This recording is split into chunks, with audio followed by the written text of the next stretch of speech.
Hello बच्चों, नमस्कार। कैसे हैं आप सभी? स्वागत है आप सभी का आपके अपने चैनल एक्सपेक्टर एजुकेशन में। दोस्तों, आज हम science railway group D 22/1 22/9/2018 shift second और ये 14वां प्रैक्टिस सेट है हमारा। इसका आज हम सॉल्यूशन देखने वाले हैं। ठीक है, तो अगर आप चैनल पर नए हैं तो चैनल को सब्सक्राइब कर लीजिए, जिससे आने वाली वीडियो की अपडेट मिल सके। और इससे पिछले वीडियोज़ को नहीं देखा है तो उन्हें भी देख सकते हैं। ठीक है, हम रेलवे एनटीपीसी और रेलवे ग्रुप डी इन दोनों के लिए साइंस और जीके करा रहे हैं। ठीक, तो चलिए करते हैं। इसका देखने वाले हैं जो 2018 में पेपर आया था। इसमें साइंस के कितने क्वेश्चंस थे, उन सभी का सॉल्यूशंस। ठीक, आज का पहला प्रश्न, अधिकांश सरीसृप में डैश होता है? 4 कक्षीय हृदय, अपूर्ण 3 कक्षीय हृदय, 3 कक्षीय हृदय या 2 कक्षीय हृदय।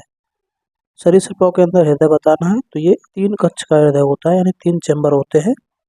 और जो ह्यूमंस हैं यानी स्तनधारी हैं, मैमल्स इनको बोलते हैं इंग्लिश में, उनके अंदर 4 होते हैं। ठीक है, 4 कक्ष का।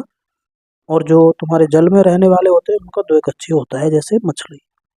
अगला, 2 मेंडलीफ की आवास सारणी में ऊर्ध्वाधर कॉलम को डैश कहा जाता है। ऊर्ध्वाधर मतलब खड़े हुए इस तरीके से नीचे की तरफ, ऊपर से नीचे। वर्ग, समूह, इकाई, आवर्त, इनको समूह बोलते थे। ठीक है, मेंडलीफ की आवास सारणी में। अगला, तीसरा, डैश धातु पृथ्वी पर सबसे प्रचुर मात्रा में पाई जाती है? तांबा, जस्ता, लेड, एल्युमिनियम। सबसे ज्यादा जो पाया जाता है वो एल्युमिनियम पाया जाता है। चौथा प्रश्न, गति का द्वितीय नियम दर्शाता है? वस्तु की गति में परिवर्तन की दर लागू शुद्ध बल के साथ बदल जाएगी। जब शुद्ध बल लागू होता है तो प्रत्येक वस्तु एक समान गति में गतिमान होती है होगी। प्रत्येक वस्तु स्थिर या एक समान गति की अवस्था में रहेगी जब तक शुद्ध बल की क्रिया इसे अवस्था को बदलने के लिए मजबूर नहीं किया जाता। किसी वस्तु की गति में परिवर्तन की दर शुद्ध बल की दिशा में वस्तु पर लागू शुद्ध बल के अनुपातिक होती है। इसका ये चौथा ऑप्शन सही है। पांचवा प्रश्न, वायुमंडलीय अपवर्तन के कारण सूर्योदय और सूर्यास्त में लगभग डैश तक देरी हो सकती है? 1 मिनट, 4 मिनट, 2 मिनट या 3 मिनट। ठीक है, इसमें जो सूर्यास्त 2 मिनट का अंतर होता है उगने में और छपने में। छठवां, निम्नलिखित में से कौन सा मानवों में पुरुष प्रजनन प्रणाली का हिस्सा नहीं है? पुरुष प्रजनन मेल रिप्रोडक्टिव सिस्टम का पार्ट नहीं है। अंडकोश, वृषण, शुक्रवाहिका, अंडाशय या ओवरी। ठीक, तो यहाँ पे ये ओवरी जो है ये फीमेल रिप्रोडक्टिव पार्ट है, ये तीनों मेल के होते हैं। इसको वृषण को बोलते हैं टेस्टिस, अंडकोश को बोलते हैं स्क्रोटम, शुक्रवाहिका को बोलते हैं समानिकल वेसल्स। सातवां, आधुनिक आवास सारणी के छठे आवर्त में डैश तत्व मौजूद हैं? 33, 18, 32 या 8। ठीक, तो 32 होते हैं छठे आवर्त में, आप कह सकते हैं पीरियोडिक टेबल में। आठवां प्रश्न, निम्नलिखित में से कौन सा रासायनिक समीकरण संतुलित है? बैलेंस इक्वेशन बताना है। ये MgO2 MgO, H2O2 H2O, NaH2 NaOH H2O, 2Mg + O2 2Mg। इसमें ये चौथा वाला, इसमें देखो 2Mg यहाँ पे है, 2 यहाँ पे है, O2 यहाँ पे है, 2O यहाँ पे है। ठीक, इस तरीके से एलिमेंट को इक्वल करना होता है। नवा देखिए, ठोस के पिघलने के दौरान इसका तापमान डैश बढ़ता है, परिवर्तित नहीं होता है, घटता है, या ठोस की प्रकृति के अनुसार घटया घटया पड़ सकता है। ठीक है, तो इसमें पिघलने पर कोई परिवर्तन नहीं होता है तापमान में, सेकंड वाला। अगला देखिए 10वां, 80 किलोग्राम भार वाली एक कार के वेग को 5 मीटर पर सेकंड से 10 मीटर पर सेकंड तक बढ़ाने के लिए किया गया कार्य क्या होगा? डैश होगा। कार्य निकालना है वर्ग। इसके ऑप्शन हैं 10 kilo joule, 30 kilo joule, 40 kilo joule या 20 किलो जूल। तो देखिए, आप इसको जो काइनेटिक एनर्जी का फॉर्मूला होता है हाफ mv स्क्वायर से निकाल सकते हैं। ठीक है, तो पहले इनिशियल निकाले कोई, तो इनिशियल कितना है? हाफ ठीक है, और 800 kg एम बी उसका बी कितना, पहले 5 था, 55 25, ठीक है, डायरेक्ट लगा दिया है। यहाँ से 2 कड़ोई 40 आ जाएगा, 25 चौके 100, 25 चौके 100, 100 और 2 जीरो, 10,000 किलो जूल आएगा, ठीक है, 10,000 जूल आ जाएगा। इसको 10 के बोलेंगे। अब देखो 10 अगर लगाते हैं, हाफ एम बी उसका, ये 800 दूसरा निकल रहा है ये, अब ये 10 था तो 250, ठीक, यहाँ से ये 400 और ये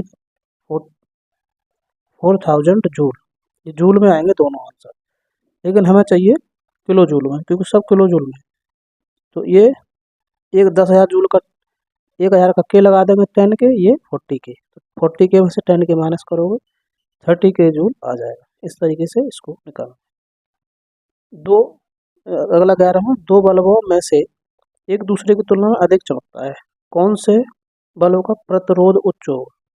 प्रतिरोध मतलब रेसिस्टेंस, दोनों का प्रतिरोध एक समान है, चमक प्रतिरोध पर निर्भर नहीं करती है, चमकीले बल्ब या डिम बल्ब।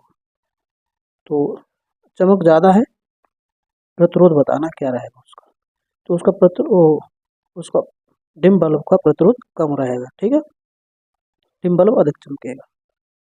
12वां प्रश्न, निम्नलिखित में से कौन सा ऊर्ध्वपातक पदार्थ नहीं है? ऊर्ध्वपातक मतलब सब्लाइमेशन इसको इंग्लिश में बोलते हैं, जो कि बिना गैस में चेंज हुए, बिना तरल में चेंज हुए वो सीधे गैस बनते हैं, ठोस से गैस में चेंज होता है। पहला sodium sulphate, ammonium chloride, Kapoor, naphthalene. Kapoor होता है ठोस से सीधे गैस बनना, ऊर्ध्वपातक। नेप्थलीन ठोस से सीधे गैस बनती है। अमोनियम क्लोराइड भी NH4Cl इसको बोलते हैं। सोडियम सल्फेट ऐसा नहीं करता है। 13वां, एक वस्तु को उत्तल दर्पण के सामने अनंत तथा ध्रुव के बीच स्थित एक बिंदु पर रखा गया है, निर्मित होने वाले छवि क्या होगी? आभासी और छोटी, आभासी और बड़ी, वास्तविक और छोटी, वास्तविक और बड़ी। उत्तल दर्पण में दो ही केस होते हैं, अनंत, ठीक है, और दर्पण के बीच, और एक अनंत में, तो इन वो तो पॉसिबल नहीं, अनंत वाला ये ही एक केस होता है। इसमें हमेशा छोटी इमेज बनती है, छोटी हमेशा ही बनेगी, बड़ी वाले ऑप्शन चलेंगे, और आभासी बनेगी, तो छोटी के साथ आभासी एक में है ए, हमेशा छोटी और आभासी बनती है उत्तल दर्पण केस में, ठीक, ध्यान रखना है। अगला देख लीजिए 14वां, 5.6 किलो वाट आवर डैश के बराबर बताना। 20.16 10 6 जूल, 14.4 10 6 जूल, 14.4 10 8 जूल, 14.4 10 जूल, ठीक है। तो देखिए 1 जूल 1 किलो वाट आवर में कितना होता है? 3.6 10 6 जूल होता है, ठीक। अब 10 6 जूल तो सब में लगभग है ना, 9 में आ रहा है, तो इसका इससे मल्टीप्लाई करना 5.6 और 3.6, तो ये निकलेगा 20.16, ठीक, और 10 6 पहला वाला ऑप्शन है, इनका मल्टीप्लाई करना है आपको बस। 15वां प्रश्न, निम्नलिखित में से किसकी विद्युत प्रतिरोधकता सबसे कम है? सिल्वर, नाइक्रोम, निकेल या एल्युमिनियम। विद्युत प्रतिरोधकता, रेसिस्टिविटी, तो जिसका रेसिस्टेंस कम होगा उसमें रेसिस्टिविटी भी कम होती है। सिल्वर हमारा सबसे अच्छा चालक है, कंडक्टर है, तो जो सबसे अच्छा कंडक्टर होता है उसका सबसे कम रेसिस्टेंस और रेसिस्टिविटी होती है, ठीक। 16 वाला, एक संपीड़ित स्प्रिंग में डैश ऊर्जा होती है? स्थितिज, रासायनिक, विद्युत या गतिज। स्थितिज ऊर्जा होती है संपीड़ित तनी हुई में, ठीक है, स्थिति के कारण। 17वां प्रश्न, डैश के अनुसार तत्वों के गुणधर्म उनके परमाणु भारों के आवर्ती फलन होते हैं। परमाणु भारों, ठीक। ल्यूलैंड का अष्टक नियम, न्यूटन का नियम, डोबरीनर का त्रिक नियम, मेंडलीफ का आवर्त नियम। परमाणु भारों के क्रम में मेंडलीफ आवर्त सारणी में सजाया गया था, ठीक है। इन्होंने 8 करके ग्रुप 8 का ग्रुप लिया था, इन्होंने 3 का ग्रुप लिया था केमिकल प्रॉपर्टीज के हिसाब से। 18 में देखिए, अमीबा में प्रजनन कैसे होता है? रिप्रोडक्शन, लैंगिक प्रजनन द्वारा, मुकुलन, खंडन या द्विखंडन। तो इसमें अमीबा के अंदर द्विखंडन बाइनरी फिजन होता है। अगला देखिए 19 वाला, में से कौन से ऊतक अंतरकोशिकी क्षेत्र बड़ा होता है? अंतरकोशिकी क्षेत्र मतलब इसमें स्पेस ज़्यादा रहेगा कोशिकाओं के बीच में। पेरिंकाइमा, कोलिंकाइमा, जाइलम या स्क्लेरेंकाइमा। इसका पहला होता है पेरिंकाइमा, ठीक। 20वां प्रश्न, 80 किलोग्राम द्रव्यमान वाली एक वस्तु 60 मीटर पर सेकंड के वेग से गतिमान है। वस्तु में उत्पन्न संवेग कितना होगा? संवेग निकालना है। 4800 kilometre per second square, 4800 kilometre per second square, 4800 kilometre sorry metre per second square, इसमें 4800 kilometre per second square minus लगाया तो पर सेकंड स्क्वायर, 4800 किलोमीटर सेकंड। इस तरीके से देखिए संवेग का फॉर्मूला था P is equal to M B, और एम और बी दोनों दिए हैं, इसका मल्टीप्लाई करना है। 8 6 के 48, 248 ठीक किलोग्राम मीटर पर सेकंड, पहला ऑप्शन। ठीक है, 20 का फर्स्ट। 21 वाला, एक व्यक्ति तंत्रिका कोशिका डैश तक लंबी हो सकती है। तंत्रिका कोशिका न्यूरॉन सेल जो होती है 800 सेंटीमीटर, 50 सेंटीमीटर, 100 सेंटीमीटर या 10 सेंटीमीटर। 100 सेंटीमीटर तक लंबी हो सकती है न्यूरॉन सेल्स, ठीक, आदमी के अंदर। 22वां प्रश्न, 2 किलोग्राम भार वाली एक वस्तु 4 मीटर पर सेकंड स्क्वायर के त्वरण से गतिमान है। इस वस्तु पर लगने वाला शुद्ध बल डैश है। 4 Newton, 8 Newton, 5.5 Newton, 2 Newton, 2 Newton. ठीक, तो बल भार का फॉर्मूला क्या होता है? F equal to M A, M arrow A arrow. ठीक है, सीधे फॉर्मूला में लगाना, 4 दूनी 8, और ये यूनिट क्या होती है इसकी? न्यूटन। 8 न्यूटन बीसरा दूसरे में। ठीक, 23 में, एक गेंद को 20 मीटर पर सेकंड के वेग के साथ ऊर्ध्वाधर फेंका जाता है। 3 सेकंड के बाद इसके विस्थापन का मान डैश होगा। कितना इसके अंदर विस्थापन होगा ये देखो।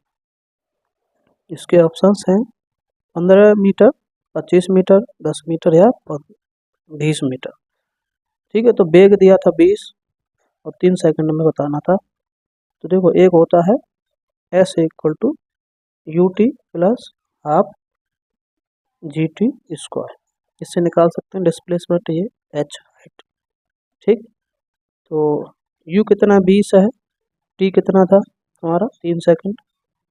अच्छा जी यहाँ पे क्या लेना है? माइनस का लेना है, क्योंकि नीचे से ऊपर फेंकते हैं तो जी नीचे की तरफ काम करेगा उल्टा, इसलिए जी 10 दिया है, और टी स्क्वायर मतलब 9, क्योंकि टाइम 3 सेकंड, 3 सेकंड में 9 आएगा। ये कितना हुआ 60, और माइनस का 90 कितना आ गया? 3 दूनी 60, और सॉरी इसमें हाफ भी लग रहा था ना, 90 का आधा ही कितना आ गया? 45, 45 घटाओगे कितना आ रहा? 15 मीटर। तो पहला ऑप्शन 15 मीटर। ठीक, इस तरीके से निकाल। ये द्वितीय समीकरण का द्वितीय फॉर्मूला है, 3 फॉर्मूले होते हैं समीकरण के। ठीक, 24वां, one reason for formation of strong bond by the carbon is its dash size. मतलब इसके इस साइज की वजह से इस पे जो स्ट्रॉन्ग बॉन्ड होता है, ठीक है, वो क्यों होता है? Small, medium, medium, small, large या वेरी लार्ज। तो कार्बन का जो एटम होता है वो छोटा होता है, ठीक है, इसलिए इसके अंदर स्ट्रॉन्ग बॉन्ड बनाने की कैपेसिटी होती है। सबसे ज़्यादा जो हमारे कंपाउंड है वो कार्बन के ही हैं, क्योंकि ये इसके अंदर कैटेनेशन का पावर होता है, इसकी 4 बॉन्डिंग होती है, और ये सभी से जुड़ सकता है आसानी से, इसलिए सबसे ज़्यादा इसी के कंपाउंड मिलते हैं। तो ये था आज का प्रैक्टिस सेट, मिलते हैं नेक्स्ट प्रैक्टिस सेट में। वीडियो को देखने के लिए धन्यवाद।